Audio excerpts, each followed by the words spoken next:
मसालों को हर समय फ्रेश गोल्डी मसाले। नमस्कार, मैं हूं मनोज मानस। हमारे खास शो में आपका स्वागत है, जिसमें आज हम बात करें कुर्सी या कांटों का ताज, लौटेगा विश्वास।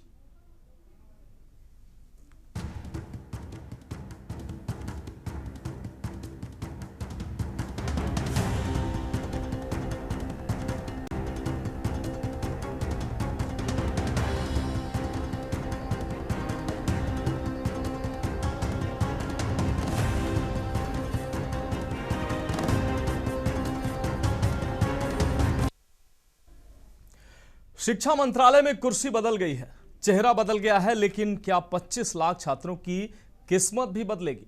यह बड़ा सवाल है। देश भर में सड़कों पर उतरा छात्रों का भारी जनाक्रोश, एनटीए की तार तार होती साख, एंटी पेपर लीक कानून का दबाव और राज्य सरकारों की तल्खी। इस भारी उथल पुथल के बीच प्रहलाद जोशी ने देश के नए शिक्षा मंत्री के रूप में कमान संभाल ली है।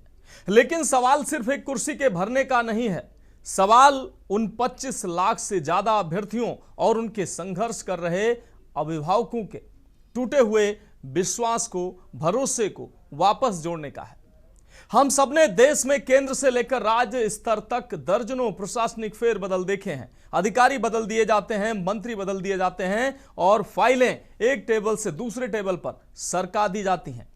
हालांकि प्रधानमंत्री नरेंद्र मोदी ने इस पूरे मामले की जांच और सुधार के लिए 6 सदस्यीय high profile, high power task force गठन जरूर किया है। लेकिन देश का युवा आज टीवी स्क्रीन के सामने बैठकर सिर्फ यही सवाल कर रहा है, यही पूछ रहा है कि क्या सिर्फ चेहरे बदलने से नियत और नीतियां बदल जाएंगी? क्या टास्क फोर्स की रिपोर्ट आने तक लाखों युवाओं का भविष्य अधर में लटका रहेगा? दरअसल शिक्षा मंत्रालय का इतिहास गवाह है, इतने बड़े पैमाने पर साख का संकट पहले कभी नहीं आया है। यह देश की शिक्षा प्रणाली और प्रशासनिक व्यवस्था के इतिहास की सबसे बड़ी चुनौती बन चुका है। प्रधानमंत्री ने रविवार को एक बार फिर इंस्टाग्राम पर वो आए और परीक्षा सुधारों को लेकर एक बड़ा ऐलान किया। उन्होंने कहा कि विद्यार्थियों के भविष्य के साथ खिलवाड़ किया गया है। जिन्होंने ये खिलवाड़ किया है वो जेलों में सड़ रहे हैं। उन्होंने आगे बताया कि हम फास्ट ट्रैक कोर्ट बना चुके हैं और संसद में सख्त प्रावधानों के साथ नया कानून भी बनाने जा रहे हैं, लेकिन हमें भविष्य के बारे में सोचना होगा। पीएम मोदी ने कहा कि हमारी परीक्षा पद्धति को भरोसेमंद, पारदर्शी और एडवांस टेक्नोलॉजी से युक्त होनी चाहिए। इन सभी बातों को ध्यान में रखते हुए हमने विश्व प्रसिद्ध टेक्नोलॉजी एक्सपर्ट नंदन नीलेकणी के नेतृत्व में एक हाई पावर टास्क फोर्स गठित करने का फैसला किया है। पहले सुनिए प्रधानमंत्री ने इस दौरान क्या कुछ कहा, उसके बाद हम इस पर चर्चा करते हैं। फ्रेंड्स, विद्यार्थियों के भविष्य के लिए भारत सरकार लगातार अनेकविध कदम उठा रही है। जिन लोगों ने विद्यार्थियों के भविष्य के साथ खिलवाड़ किया वे जेलों में सड़ रहे हैं।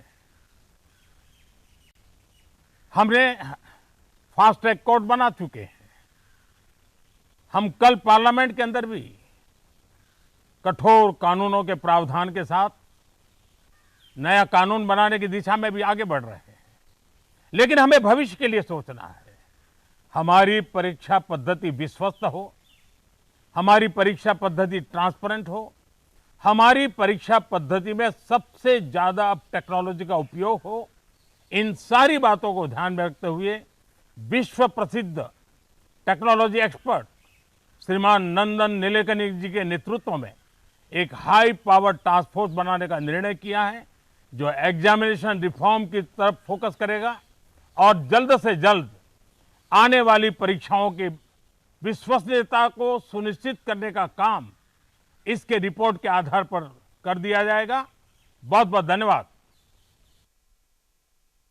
आप इससे पहले भी वो वीडियो लेकर सामने आए थे, एक बार फिर से इंस्टाग्राम पर वो वीडियो उन्होंने जारी किया और उन्होंने कहा कि जिन्होंने गुनाह किया है वो जेल में सड़ रहे हैं।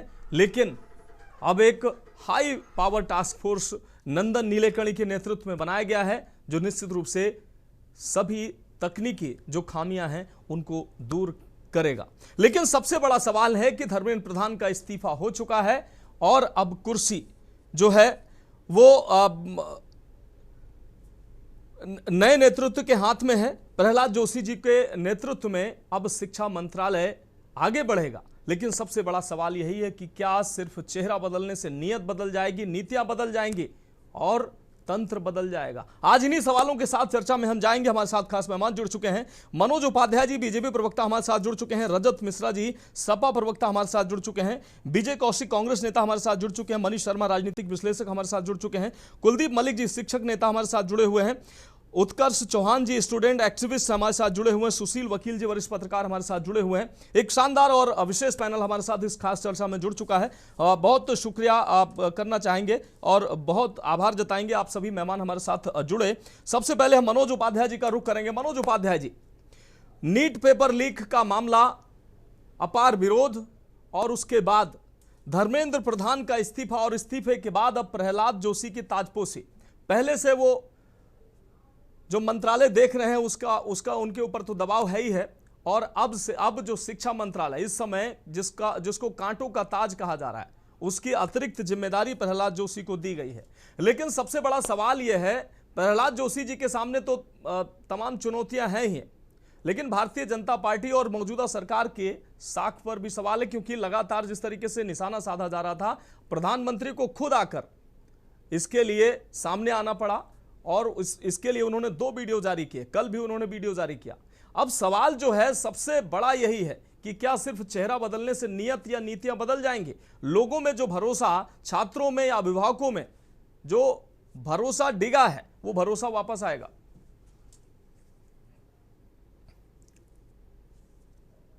मनोज उपाध्याय जी, फोन अनम्यूट कर लीजिए। उपाध्याय जी, देखिए, जब 2014 में भारतीय जनता पार्टी की सरकार आई थी, तब भी हमारे पास चुनौतियों का भंडार था और हमने चुनौती किया। 2017 में जो योगी आदित्यनाथ जी उत्तर प्रदेश में, तब भी चुनौती थी और उस चुनौती को स्वीकारते हुए माननीय मुख्यमंत्री जी, माननीय प्रधानमंत्री जी ने अपना कदम बढ़ाया और देश की जनता ने अपार समर्थन देते हुए इस जगह पे उनको पहुंचाया कि इतिहास लिखने का काम नरेंद्र मोदी ने किया है, जो कि प्रधानमंत्री की कुर्सी में पहली बार ऐसा हुआ। अब आइए हम आते हैं नीट के पेपर पहले भी लीक होते थे, ऐसा नहीं है कि नहीं हुआ। इसमें धर्मेंद्र प्रधान जी की ये बड़प्पन, चाहे आप उनकी बड़प्पन कहे या जो छात्रों के ऊपर जिम्मेदारियां हैं, तो जाहिर सी बात है जिन अधिकारियों ने या जिस प्रकार से उस पे का जो है नीट करने पेपर बनाने वालों ने ये गलतियां की, उस पर कार्रवाई हुई, उनको जिस प्रकार से माननीय प्रधानमंत्री जी ने स्वयं इस बात के लिए कहा है कि जिससे कि विपक्ष, जैसे आपने कहा ना कि 2 बार वीडियो डालना पड़ा उनको, तो इस नाते कहा गया कि जिस प्रकार से जो जंतर मंतर पे प्रोटेस्ट किया जा रहा था, उस पे नारे कौन से लग रहे थे, शायद अगर आप चौथे स्तंभ है, आपने जीरो पे उस पे देखा होगा जाके, और उस नारों से इस पेपर से या छात्रों के लिए कोई तालमेल बनता दिखाई नहीं देता था। फिर भी माननीय प्रधानमंत्री के नेतृत्व में माननीय पूर्व शिक्षा मंत्री जी ने इस्तीफा दिया है छात्रों के भविष्य को देखते हुए, छात्र के भविष्य के साथ खिलवाड़ करना उचित नहीं। ये पहली बार ऐसा हुआ है, आप ये भी देखिए कि पहली बार ऐसा हुआ कि किसी भी जांच से किसी भी सरकार ने जांच बैठाने का काम किया था, और जिस प्रकार से आपने लगातार 6 सदस्यीय टीम बैठाकर आगे कार्रवाई की जाएगी और उसके ऊपर एक ऐसा संविधान बनाने का काम माननीय प्रधानमंत्री जी करेंगे। देश के आपके चैनल के माध्यम से बताना चाहूंगा कि देश का नौजवान और देश का वह विद्यार्थी बिल्कुल अपने आप में एक संयम रखते हुए दिखाई देगा, जो कि प्रधानमंत्री नरेंद्र मोदी ने उनके आगे ऐसी घटना ना हो। अभी तक जो घटा ये दुखद है, मैं इस पर कोई टिप्पा टिप्पणी नहीं करता हूं, दुखद है, बेहद दुखद है, लेकिन आगे ऐसी घटना की पुनरावृत्ति ना हो पाए, इस नाते माननीय प्रधानमंत्री जी चिंतित हैं और जाहिर सी बात है कोई ऐसा कानून बनेगा जिससे कि इस तरह की घटनाओं को रिपीट ना किया जाए। अब रह गई बात, किसी के आंख के चश्मे को बदला नहीं जा सकता, क्योंकि कौन किस नजरिए से देखता अलग बात। जैसा कि अभी देखिए, जब ये हुआ तो अखिलेश जी ने कहा नहीं इकबाल की जीत हो गई, पहला बयान आया इकबाल की जीत हो गई। अरे भाई अखिलेश जी, आपको वोट की राजनीति दिख रही है, लेकिन भारतीय जनता पार्टी वोट की राजनीति नहीं करती थी। आप इकबाल जिताओ चाहे किसी और को, रहीम को जिताओ, हमसे इससे नहीं, लेकिन जीत के छात्रों में ना कोई जाति है ना कोई बात है।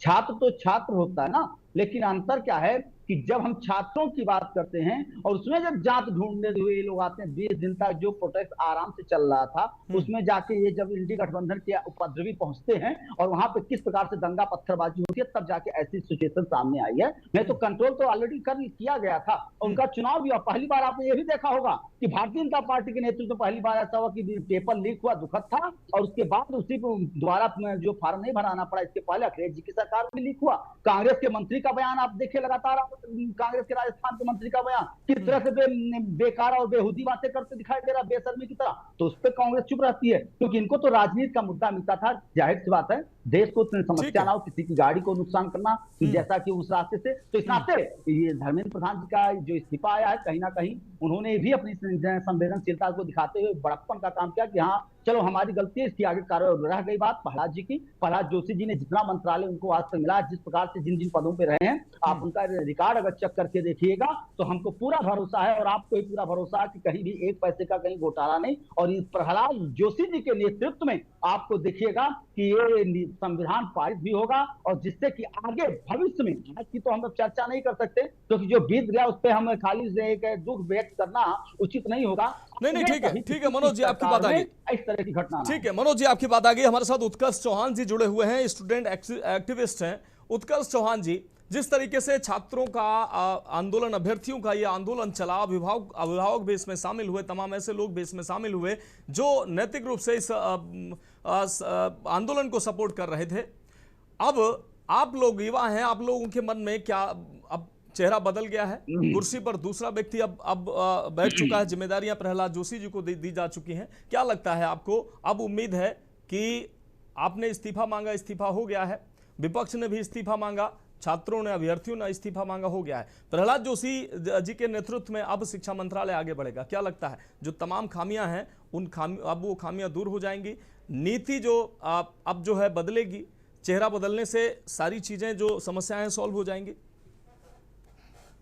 सर्वप्रथम बहुत बहुत धन्यवाद मुझे इनवाइट करने के लिए। जी। पहली चीज ये कि देखिए, नीट पेपर लीक तो एक विषय था, उस पे साधुवाद करना चाहूंगा मैं धर्मेंद्र प्रधान जी का कि उन्होंने एक नई प्रथा की शुरुआत की, कम से कम अकाउंटेबिलिटी की एक शुरुआत शुरू हुई कि हाँ उन्होंने एक अकाउंटेबिलिटी रखते हुए रेजिग्नेशन दिया। बट अगर आप भाषा देखेंगे अभी लोगों की तो वो नहीं बदली है। उनको लगता है कि ये नैतिक आधार पर है, ये नैतिक आधार पे उनकी रेजिग्नेशन नहीं था, ये उनकी जवाबदेही थी हम स्टूडेंट्स के प्रति। दूसरी चीज ये कि जब तक हम लोग दोषारोपित करते रहेंगे कोई चीज बदलने नहीं वाली। अभी हाँ उनके रेजिग्नेशन से पहले कुछ बातें की गई थी, जैसे कि जो हमारा पेपर लीक 2024 का कानून था उसमें अमेंडमेंट की बात की गई थी। अगर वो पारित हो जाता है तो थोड़ी उम्मीद दिख रही है। But other than paper leak भी हमारे पास जो विषय है, हम लोगों ने नेशनल एजुकेशन पॉलिसी लागू तो कर दी थी, लेकिन 2020 से आज तक हम उसमें सिर्फ 2.9 से 3.1% तक ही जीडीपी का दे पा रहे हैं, जबकि हमने कहा था हम 6% तक देंगे। दूसरी बात ये कि जो मनोवैज्ञानिक चर्चा और विमर्श पे जो हम लोग एक स्टूडेंट्स के लिए फंड देने वाले थे। चौहान जी, हम आपको रोकना चाहेंगे, इस बीच सीधा बिहार चलते हैं। वहां पर बीजेपी के राष्ट्रीय अध्यक्ष नितिन नवीन जी रोड शो कर रहे हैं, वो सीधी तस्वीरें अपने दर्शकों को हम दिखा रहे हैं। बांकीपुर की जनता आज तय कर दी है कि माननीय बिहार के मुख्यमंत्री सम्राट चौधरी भी इस दौरान रोड शो में शामिल हैं। नितिन नवीन राष्ट्रीय अध्यक्ष भारतीय जनता पार्टी के इस रोड शो में प्रमुख रूप से शामिल हुए हैं। मुख्यमंत्री सम्राट चौधरी के साथ अन्य भारतीय जनता पार्टी के प्रमुख नेता भी इस रोड शो में शामिल दिखाई दे रहे हैं।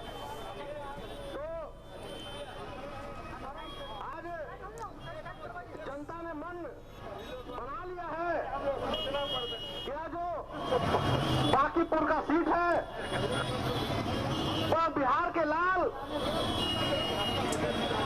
राष्ट्रीय अध्यक्ष माननीय नितिन नवीन जी यहाँ से विधायक हुआ करते थे। बीजेपी के राष्ट्रीय अध्यक्ष नितिन नवीन का ये रोड शो बिहार सरकार में बिहार से ये सीधी तस्वीरें अपने मंत्रालय भी संभाला और दर्शकों को हम दिखा रहे हैं। बिहार के मुख्यमंत्री सम्राट चौधरी के साथ अन्य भारत उन्होंने बहुत सारे काम किए हैं। आज उसी सीट पर हमारे प्रत्याशी नीरज सिन्हा जो कि तो बिहार के बांकीपुर में बीजेपी के राष्ट्रीय अध्यक्ष नितिन नवीन की ये नितिन नवीन का ये रोड शो, इस दौरान भारतीय जनता पार्टी के तमाम नेता इस रोड शो में शामिल हुए हैं। मुख्यमंत्री सम्राट चौधरी भी आप अपने टेलीविजन स्क्रीन पर देख सकते हैं। तो दोनों डिप्टी सीएम रविशंकर प्रसाद के साथ ही सभी को मैं बताना चाहता हूं कि हमारे जो प्रत्याशी तो आपको बता दें कि बिहार के बांकीपुर सीट में उपचुनाव होने हैं और उसको लेकर बीजेपी के राष्ट्रीय अध्यक्ष नितिन नबीन का ये रोड शो सम्राट चौधरी के साथ ही दोनों उप मुख्यमंत्री और अन्य प्रमुख भारतीय जनता पार्टी, आपको बता दें बिहार सरकार में प्रमुख जो मंत्री हैं वो इस रोड शो में राष्ट्रीय अध्यक्ष नितिन नबीन के साथ दिखाई दे रहे हैं।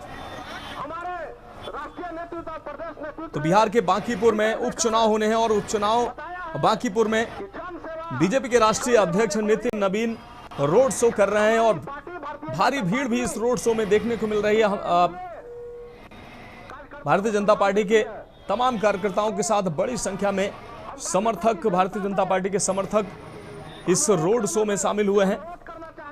बीजेपी के राष्ट्रीय अध्यक्ष नितिन नबीन के साथ ही मुख्यमंत्री सम्राट चौधरी, दोनों डिप्टी सीएम के साथ ही अन्य बिहार सरकार में अन्य मंत्री और भारतीय जनता पार्टी के प्रमुख नेता इस रोड शो में राष्ट्रीय अध्यक्ष नितिन नबीन के साथ शामिल हुए हैं।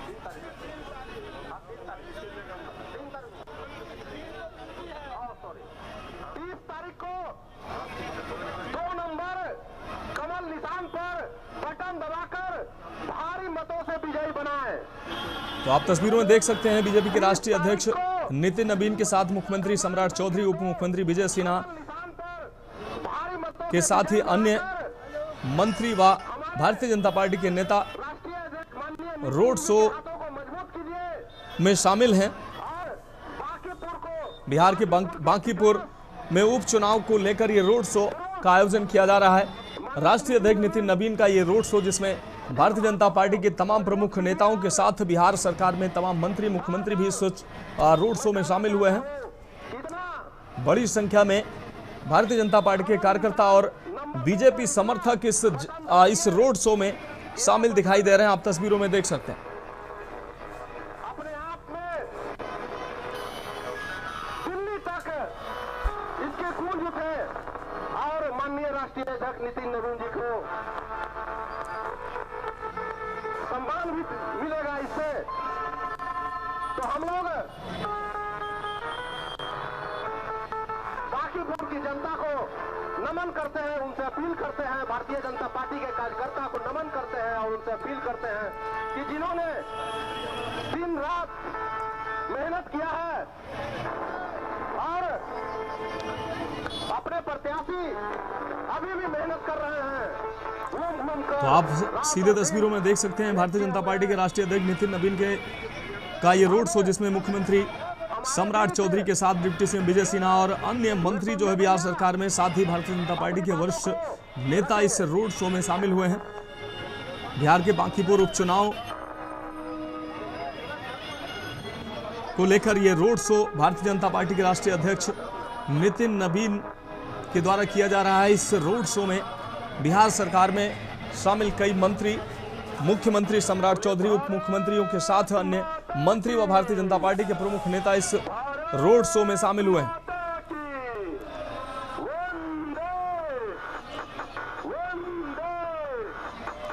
भारतीय जनता पार्टी जिंदाबाद, नितिन नबीन जिंदाबाद।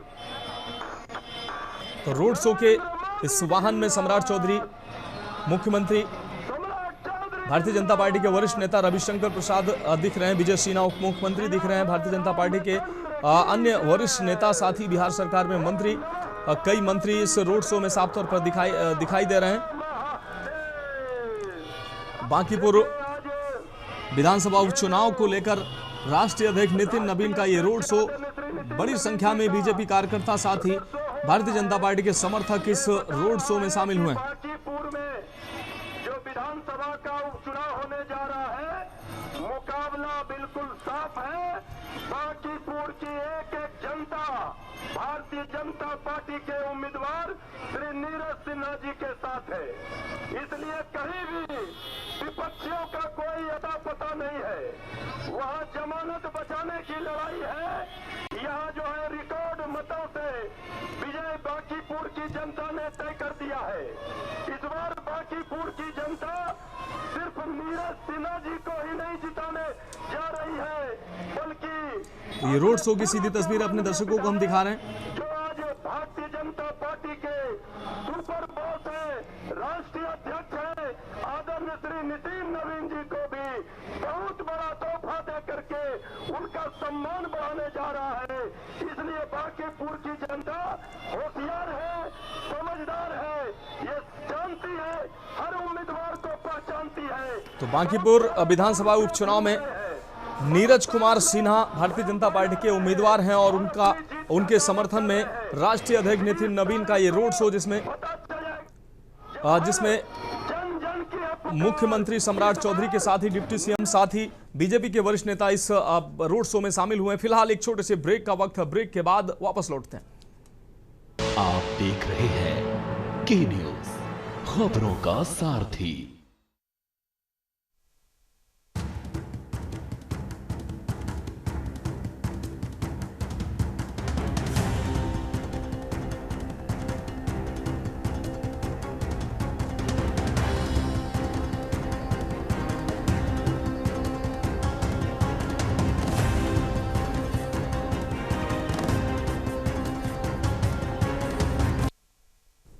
तो ब्रेक के बाद हमारे खास शो में आपका स्वागत है। हम बात करें कुर्सी या कांटों का ताज, लौटेगा विश्वास, और सीधे चर्चा का रुख कर हमारे साथ खास मेहमान लगातार जुड़े हुए हैं। उत्कर्ष चौहान जी, आपकी बात अधूरी रह गई थी, अपनी बात कंप्लीट करें।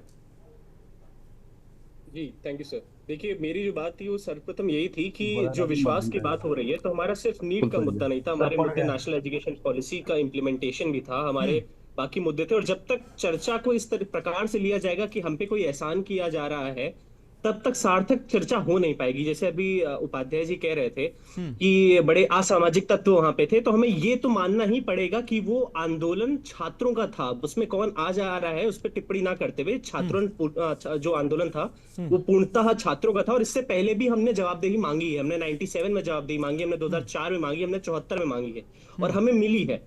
तो आगे भी जिसको हम कहते हैं डेमोक्रेसी हमें राइट टू रिकॉल तो नहीं देती, लेकिन हम प्रेशर पॉइंट की तरह बिल्कुल एक्ट कर सकते हैं अगर हमें हमारा हक नहीं मिलेगा तो। निश्चित रूप से उत्कर्ष चौहान जी आप ठीक कह रहे हैं, लेकिन आंदोलन में तमाम ऐसे लोग, आपने निश्चित रूप से देखा होगा, तमाम लोगों ने, देश ने देखा है किस तरीके से आंदोलन में ऐसे लोग भी, असामाजिक तत्व भी उसमें उस आंदोलन को गलत दिशा में ले जाने का प्रयास भी कर रहे थे। हालांकि वो गलत दिशा में आंदोलन नहीं गया, छात्रों का आंदोलन ये था और सरकार ने इसको माना और छात्रों की जो मांग थी उस पर सरकार को आखिरकार झुकना पड़ा। सरकार की मांग, छात्रों की, अभ्यर्थियों की जो मांग थी उसको माना, लेकिन आपने ये कहा कि उसमें गलत लोग नहीं थे, तो तमाम ऐसे लोग थे, आपने खुद उसको देखा होगा। खैर उस पर हम बाद में आएंगे।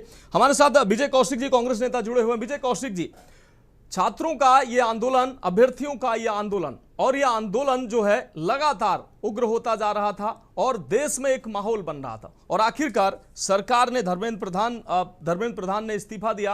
अब जिस तरीके से प्रहलाद जोशी को जिम्मेदारी दी गई है, क्या लगता है कि अब चेहरा बदलने से सारी चीजें ठीक हो जाएंगी, नियत और नीतियां बदल जाएंगी? सिस्टम, जो सबसे बड़ा सवाल सिस्टम का है, सिस्टम बदल जाएगा, परीक्षा का तंत्र जो है वो बदल जाएगा?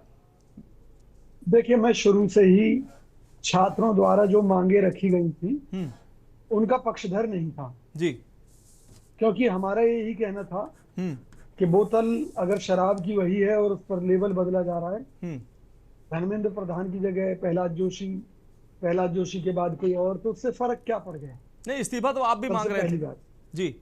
नहीं, हम मांग रहे थे, लेकिन सिस्टम में सुधार हमारी पहली प्राथमिकता थी जी। हमारा ये कहना था कि मोदी राज आने से पहले जो कोर्सेज या जो पढ़ाई 10 या 20 हजार रुपए में हो जाती थी, आज वो लाखों रुपए में हो रही है।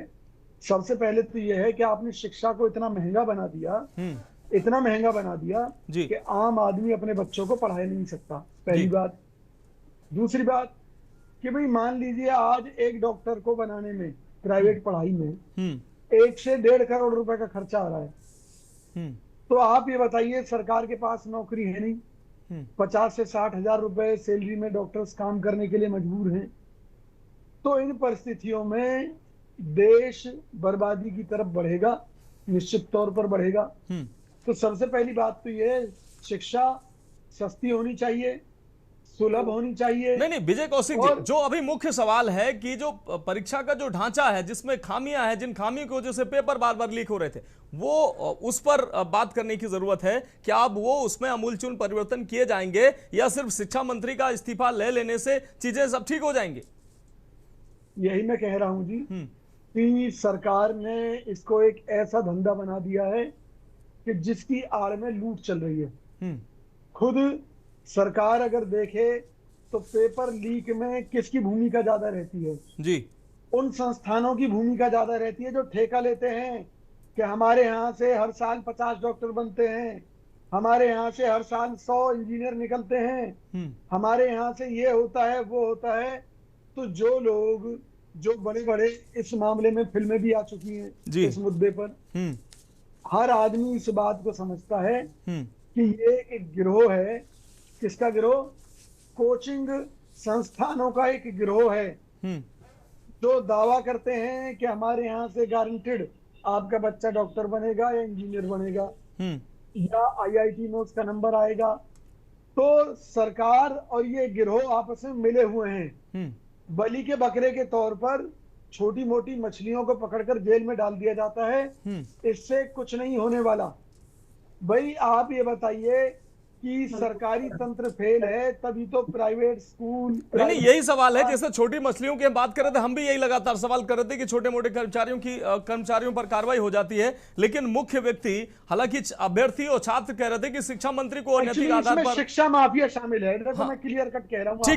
ठीक है कौशिक जी आपकी बात आ गई। रजत मिश्रा जी हमारे साथ समाजवादी पार्टी से जुड़े हुए। रजत मिश्रा जी, क्या लगता है कि धर्मेंद्र प्रधान का इस्तीफा हो गया है, जोशी जी जो हैं उनके सामने, प्रहलाद जोशी जी के सामने अब कितनी बड़ी चुनौतियां हैं? क्योंकि उनके पास पहले से ही बड़ी जिम्मेदारियां हैं, अतिरिक्त जिम्मेदारियां उनके पास, और खासकर ऐसे समय, ऐसे नाजुक मोड़ पर शिक्षा मंत्री का दायित्व संभालना कितनी बड़ी चुनौती है, और चेहरा बदलने से क्या तस्वीर बदल जाएगी और जो सवाल हैं उनके जवाब मिल जाएंगे?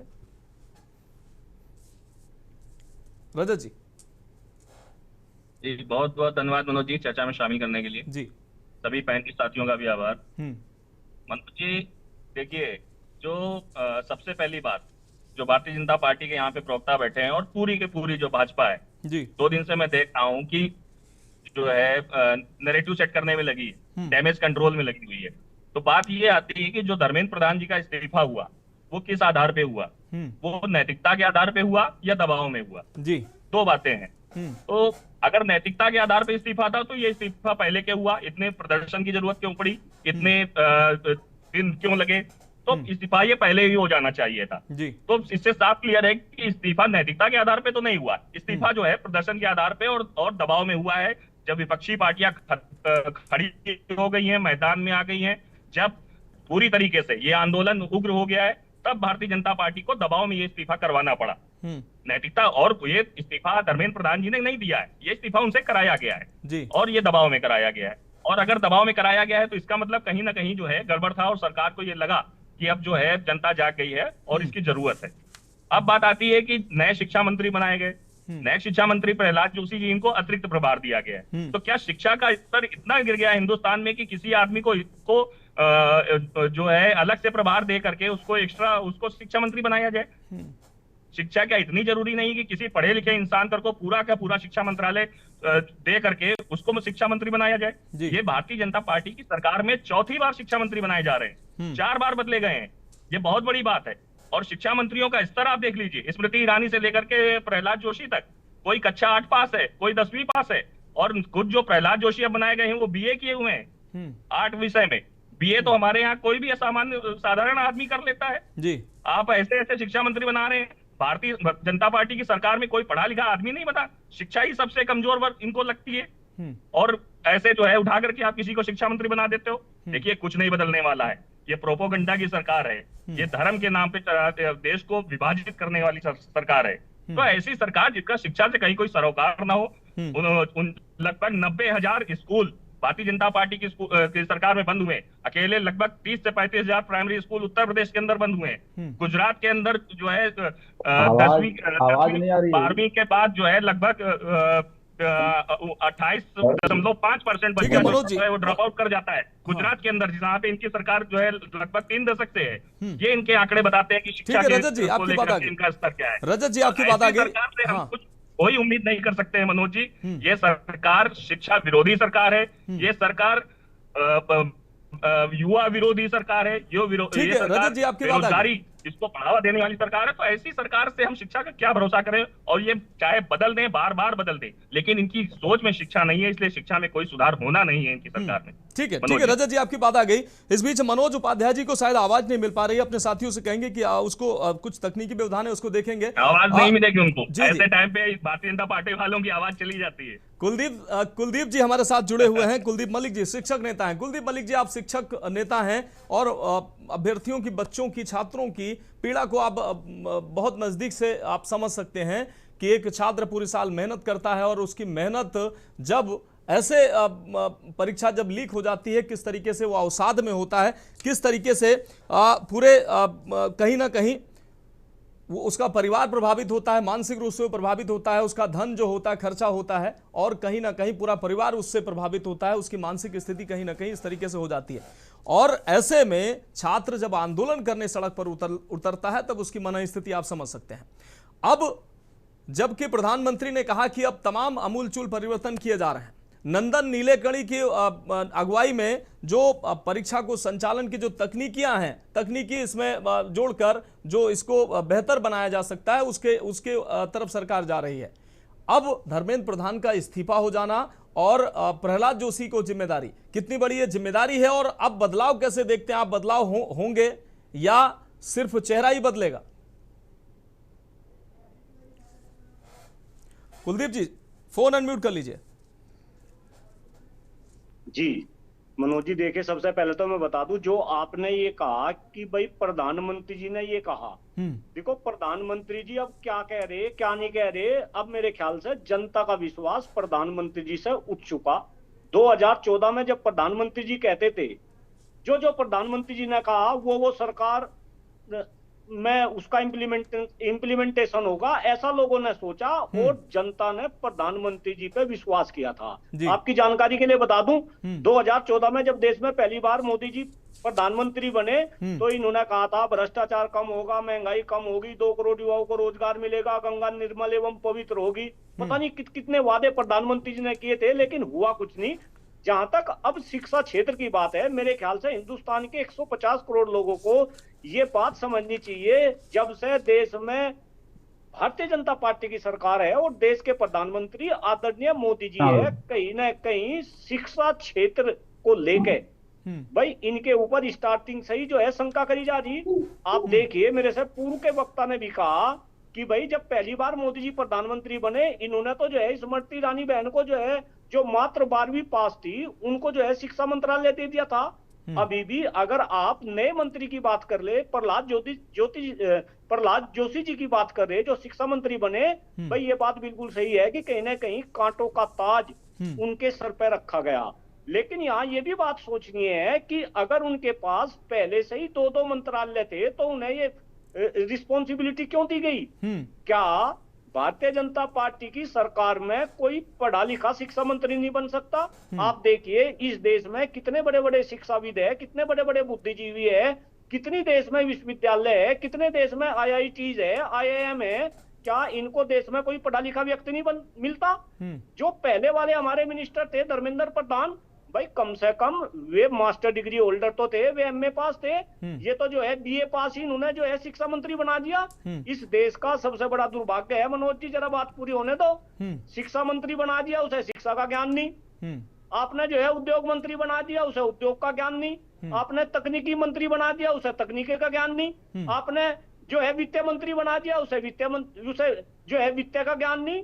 तो कहीं ना कहीं ये सोचना पड़ेगा। रही इस आंदोलन की बात, देखिए ये आंदोलन सफल आंदोलन रहा और चूंकि मैं तो शिक्षा क्षेत्र के ऊपर काम करता हूं, शिक्षकों की, विद्यार्थियों की मैं आवाज बुलंद कर रहा। शिक्षा पे चर्चा नाम का कार्यक्रम भी जो है पूरे हिंदुस्तान में हमने, भाई कहीं ना कहीं ये युवाओं की जीत है और कोई नैतिकता के आधार पे ये इस्तीफा नहीं हुआ, ये तो सरकार प्रेशर में आई। और जो आप इस आंदोलन को बदनाम करने की बात कर रहे हो, उपद्रवों की बात कर रहे, मैं साक्षी हूं 20 तारीख का, इन्होंने आंदोलन को बिगाड़ने की भरपूर कोशिश करी। मैं यही कह रहा था कि तमाम ऐसे चेहरे थे जिन्होंने आंदोलन को गलत दिशा में ले जाने का भी प्रयास किया। ठीक है कुलदीप जी, आपकी बात आ गई। देश के जाने माने राजनीतिक विश्लेषक मनीष शर्मा जी हमारे साथ जुड़े हुए। मनीष जी, धर्मेंद्र प्रधान का इस्तीफा और अब प्रहलाद जोशी को जिम्मेदारी, पहले से 2 भारी भरकम विभाग की जिम्मेदारी वो संभाल रहे हैं, और तीसरा शिक्षा विभाग अपने आप में इस समय कांटों का ताज जिसको कहा जा रहा है, और बहुत बड़ी ये जिम्मेदारी है। 3 मंत्रालयों को के समन्वय, उसकी जिम्मेदारी, और शिक्षा विभाग में जो इस समय तमाम चुनौतियां हैं उसको प्रहलाद जोशी कितने जिम्मेदारी से निभा पाएंगे, और जो तमाम जो उम्मीदें की जा रही हैं इस समय, क्या उम्मीदें वो पूरी होंगी चेहरा बदल देने से, और तमाम जो अब नीति और सिस्टम बदलने की बात हो रही है वो बदलता दिखाई देगा। मनीष जी फोन अनम्यूट कर लीजिए। देर कर दिया मोदी जी ने जी। बेसिकली इतना लंबा दमन काल से गुजरना पड़ा यूथ को कि अब असल में वो बात धर्मेंद्र प्रधान से आगे मोदी की तरफ, अमित शाह की तरफ बढ़ गई है। तो अब सारी जो लाखों करोड़ों जो इस तरह की यूथ हैं उनकी नजर तो लगातार इनके एक एक एक्टिविटीज पे रहेगी। अब मैंने लीजिए कि लगातार एक जन निगरानी में, जिसको आप कह सकते हैं कि अब ये सरकार रहेगी जी, उसके एक एक कदम को जेनजी जो है या यूथ जो है उस पे उसकी बहुत लंबी आमतौर पे वो रहेगा। तो बेसिकली अब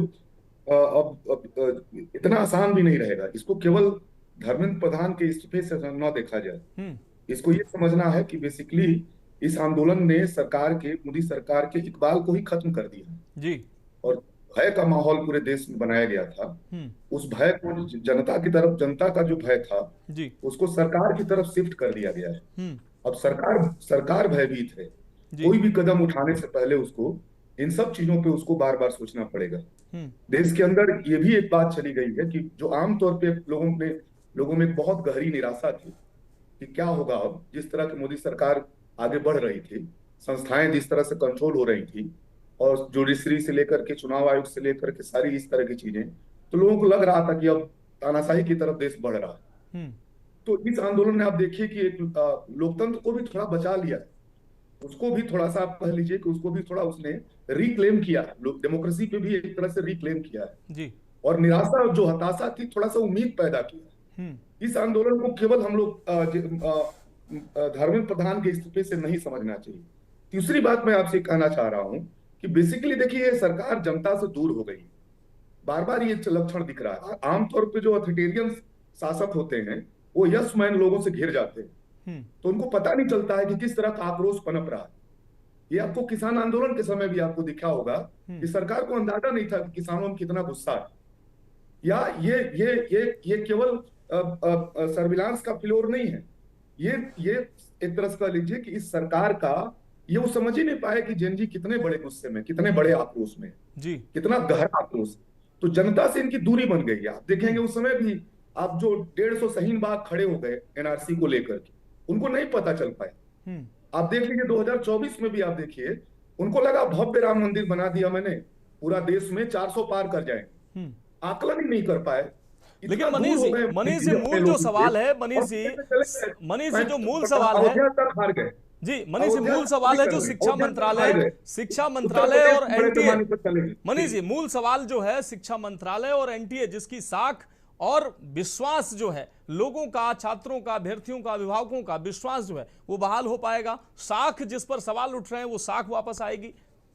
ये देखिए साख तो खत्म हो गई है, साख वापस नहीं आनी। ये सरकार परिवर्तन शिक्षा में कोई बुनियादी परिवर्तन नहीं कर सकती है जी। 2013-14 में जो बजट था, आज 2025-26 में वो आधा हो गया है सर, आधा।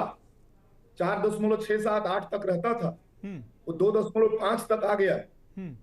आप शिक्षा का जो निजीकरण है उस प्रश्न को क्या हल ये कर पाएंगे?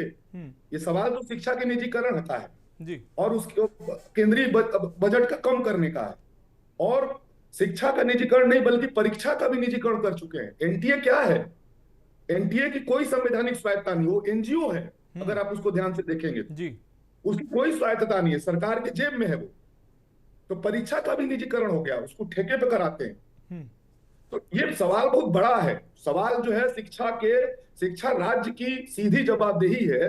सवाल तो इस दिशा में ले जाएगा ना जी, क्या ये सरकार उस दिशा में बढ़ेगी? लेकिन नौजवान इस पे नजर रखेगा और वो इसका परिणाम उनको, अगर वो इस दिशा में कोई बुनियादी परिवर्तन करते हुए नहीं दिखेंगे तो उसका आक्रोश अभी खत्म नहीं हुआ है। हाँ, आप ध्यान दे रहे थे, लोग बोल रहे थे कि ये तो शुरुआत है। जेनजी वहां इतना इंटरव्यू लीजिए बोल रहे थे ये तो केवल शुरुआत है, मोदी असली बात है। ये आप देखेंगे उनके पूरे बातचीत में, तो ये इतना आसान नहीं है। आने वाले समय में इस सरकार के लिए मुश्किल और कई गुना बढ़ने वाली है। जी ठीक है मनीष जी, जुड़े रहिए आप हमारे साथ। सुशील वकील जी, वरिष्ठ पत्रकार हमारे साथ जुड़े हुए हैं। सुशील जी, यूजीसी का जब रेगुलेशन आया उसके बाद से ही धर्मेंद्र प्रधान लगातार आंदोलनकर्ताओं के निशाने पर थे। पहले यूजीसी का विरोध हुआ, तब धर्मेंद्र प्रधान का इस्तीफा लगातार मांगा गया। उसके बाद एक के बाद एक कई परीक्षाएं लीक हुई, और नीट परीक्षा जब लीक हुई तो आक्रोश जो है वो चरम पर आ गया, और अंततः अब जब इस्तीफा हो चुका है, प्रहलाद जोशी को नई जिम्मेदारी मिल चुकी है, कैसे परिवर्तन आप देख रहे हैं? और सबसे बड़ी बात जो साख और विश्वास वो कैसे बहाल होगा, वो होता देख रहे हैं आप? सुशील जी, फोन अनम्यूट करिए।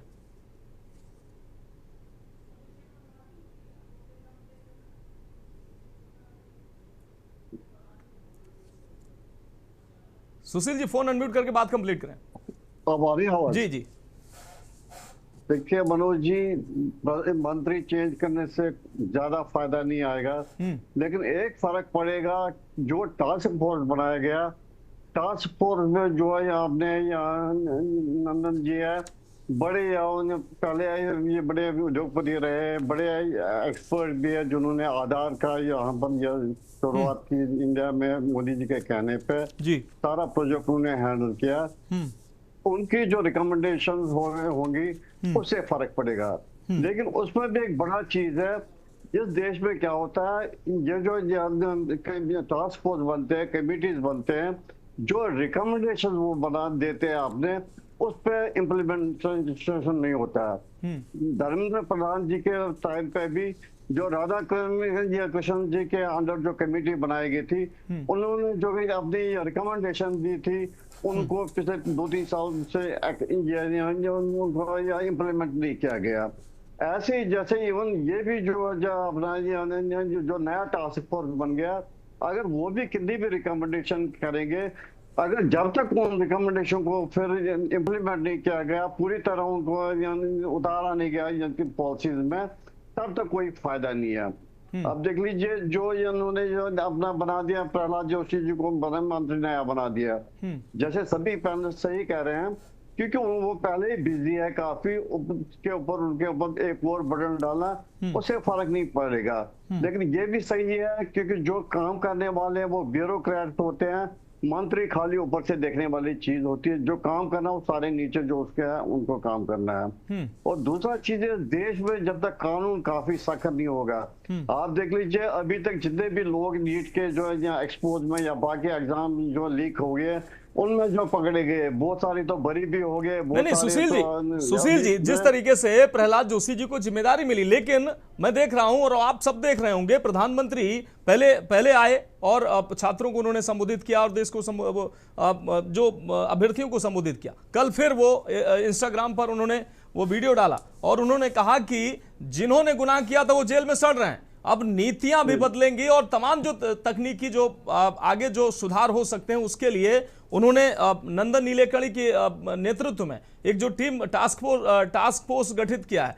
तो प्रधानमंत्री खुद अब इसको लेकर संजीदा नजर आ रहे हैं। हालांकि शिक्षा मंत्री भले ही बदल गए, लेकिन प्रधानमंत्री लगातार इस पर बोलते नजर आ रहे हैं, लगातार इस पर चर्चा करते नजर आ रहे हैं, यानी कि कमान अभी अपने हाथ में लिए हुए हैं। वो छात्रों का, अभ्यर्थियों का आक्रोश देख रहे हैं। जो आज जो बोल रहे हैं दबाव में बोल रहे हैं, जिस हिसाब से स्थिति आउट ऑफ सिचुएशन हो गई थी, जो यूथ नेक्स्ट जनरेशन सड़कों पे आ गए, दबाव में बोल रहे हैं। आज तक प्रधानमंत्री जी कहाँ थे जब से पेपर लीक हो गया, तब से अगर पहले प्रधानमंत्री जी सामने आते ये सिचुएशन नहीं आती। या जो धर्मेंद्र प्रधान जी की वजह से जो पहले पेपर लीक हो गए, यूजीसी का मामला हो गया, उस टाइम अगर वो उनको रिमूव भी नहीं करना था, खाली अगर कैबिनेट में रिशफल करके उधर करके किसी और मंत्री को होते, ये फिर दोबारा ये सिचुएशन नहीं आती। अब धर्मेंद्र प्रधान जी को उस टाइम उन्होंने ट्रांसफर दूसरे कर दिया, सैक कर दिया, या उन्होंने जो क्विट कर दिया, लेकिन क्या उससे तो सरकार को कोई फायदा नहीं है, सरकार की बदनामी भी ज्यादा बढ़ गई। ये सिचुएशन उन्हें आने ही क्यों दी जी? जब वो लगा था कि वो फेल हो रहे हैं एजुकेशन मिनिस्ट्री में, तो उनको चेंज करना चाहता।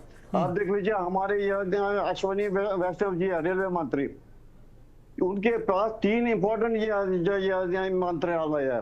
इंफॉर्मेशन ब्रॉडकास्टिंग उनके पास है, रेलवे मंत्रालय उनके पास है, उनके पास ये क्या कहते हैं इसका इलेक्ट्रॉनिक्स एंड कम्युनिकेशंस है।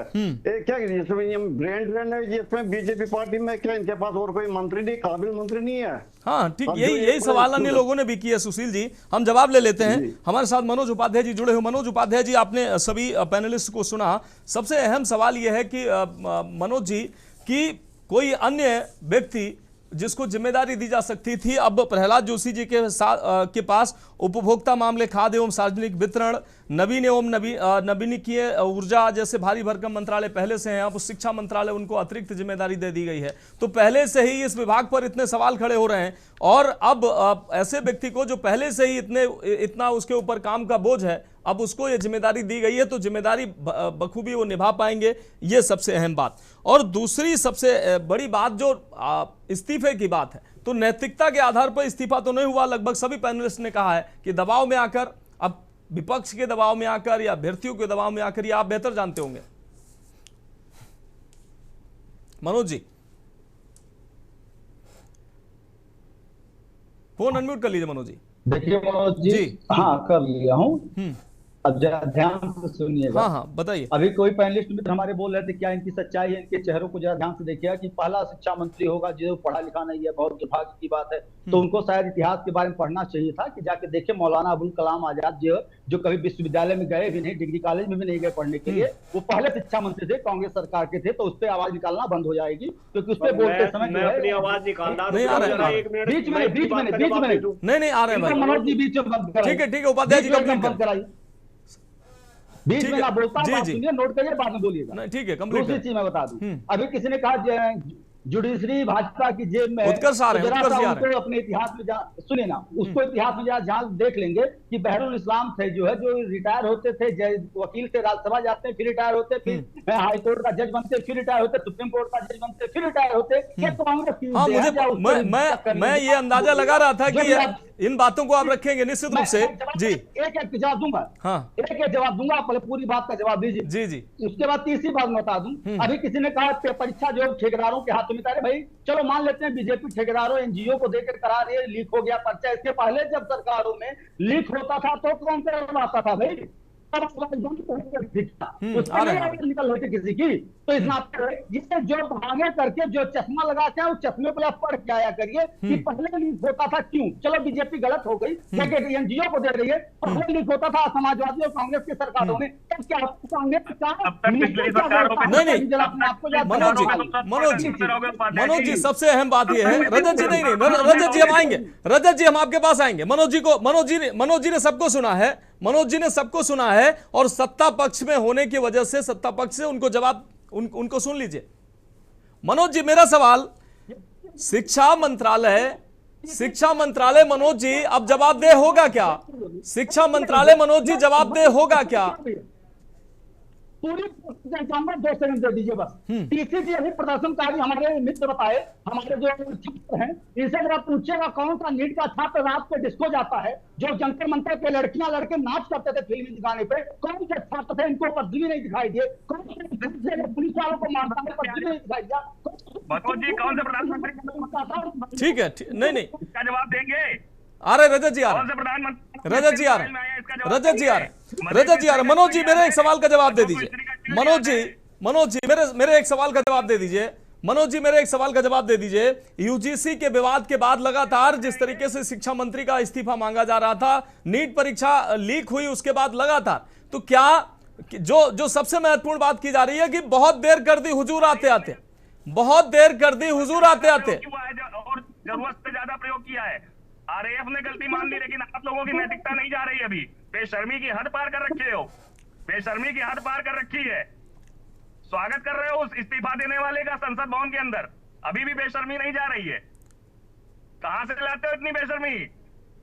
कहां से लाते हो इतनी बेशर्मी? चलिए रजत जी शांत हो जाए। रजत जी कुछ तो नैतिकता रखिए। ठीक है, इसलिए कह रहा हूं कि इस्तीफा नैतिकता के आधार पे नहीं रही है। ठीक है रजत जी, मनोज जी, आपकी दोनों लोगों की बात आ गई। उत्कर्ष चौहान हमारे साथ जुड़े हुए हैं, उत्कर्ष चौहान जुड़े हुए हैं हमारे साथ, स्टूडेंट एक्टिविस्ट हैं।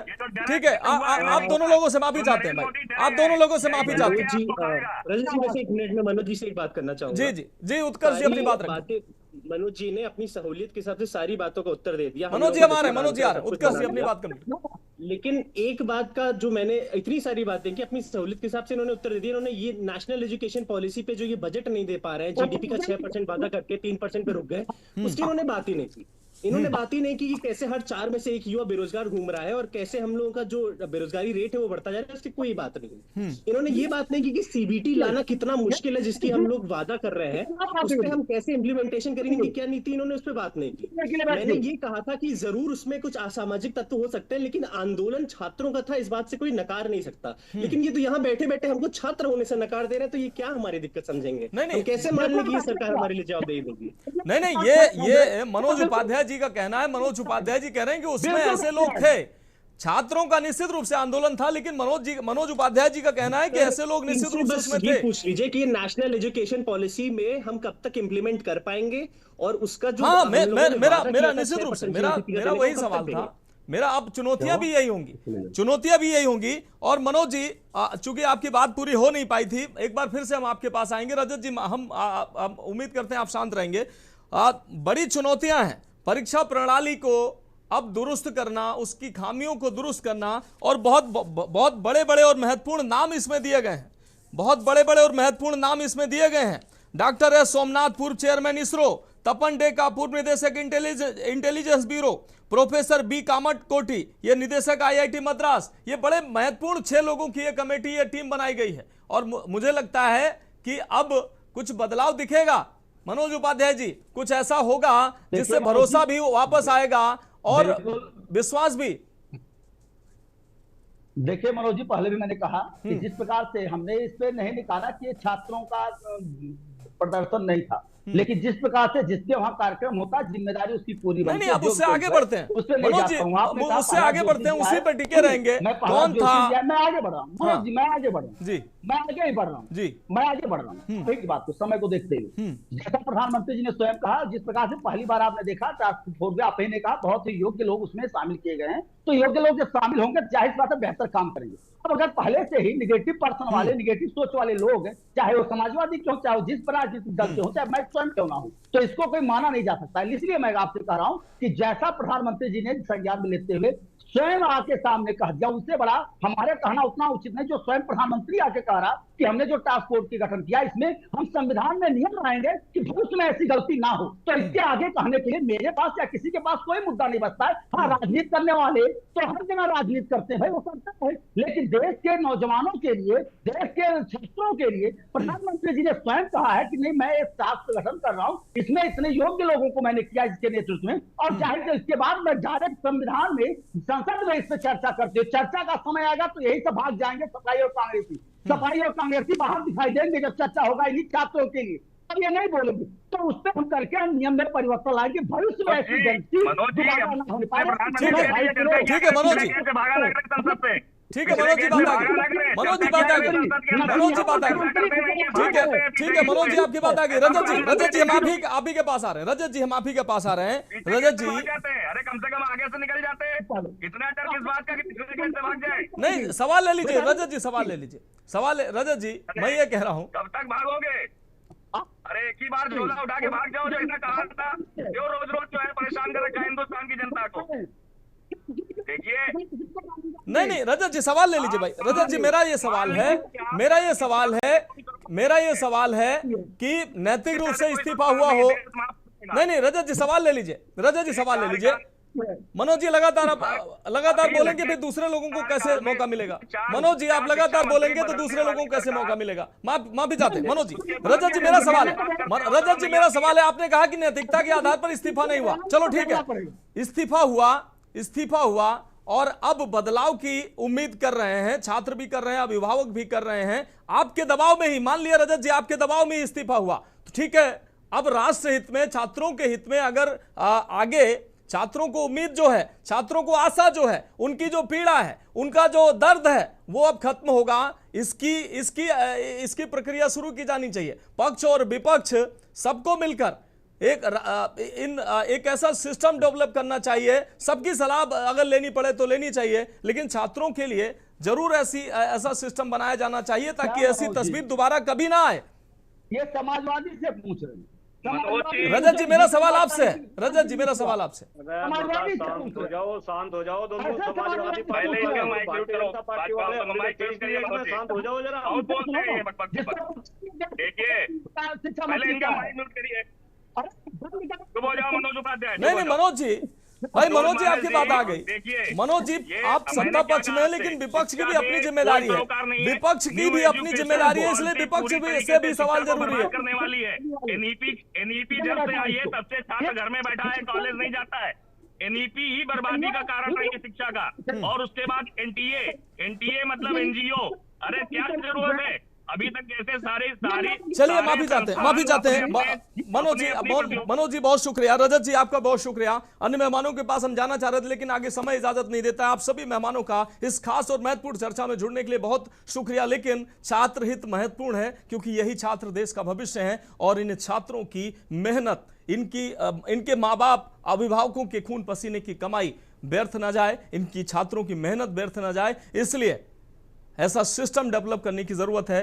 भले ही चेहरा बदल गया है, लेकिन अब तस्वीर भी बदलनी चाहिए, नीयत भी साफ होनी चाहिए और नीतियों में अगर बदलाव की जरूरत हो तो वो भी बदलना चाहिए, क्योंकि इन छात्रों के लिए एक ऐसा सिस्टम जरूर डेवलप करना चाहिए, क्योंकि बेहतर परीक्षा ये दे सकें और बेहतर देश का भविष्य ये गढ़ सकें। इनको उतर कर सड़कों पर पढ़ाई की जगह आंदोलन ना करना पड़े, ऐसी तस्वीरें दोबारा ना आए, ये हम सबकी जिम्मेदारी है। इसी उम्मीद के साथ इस खास चर्चा में जुड़े सभी मेहमानों का बहुत शुक्रिया करते हुए इस खास चर्चा में इतना ही। मुझे दीजिए इजाजत और आप देखते रहिए के न्यूज़ इंडिया।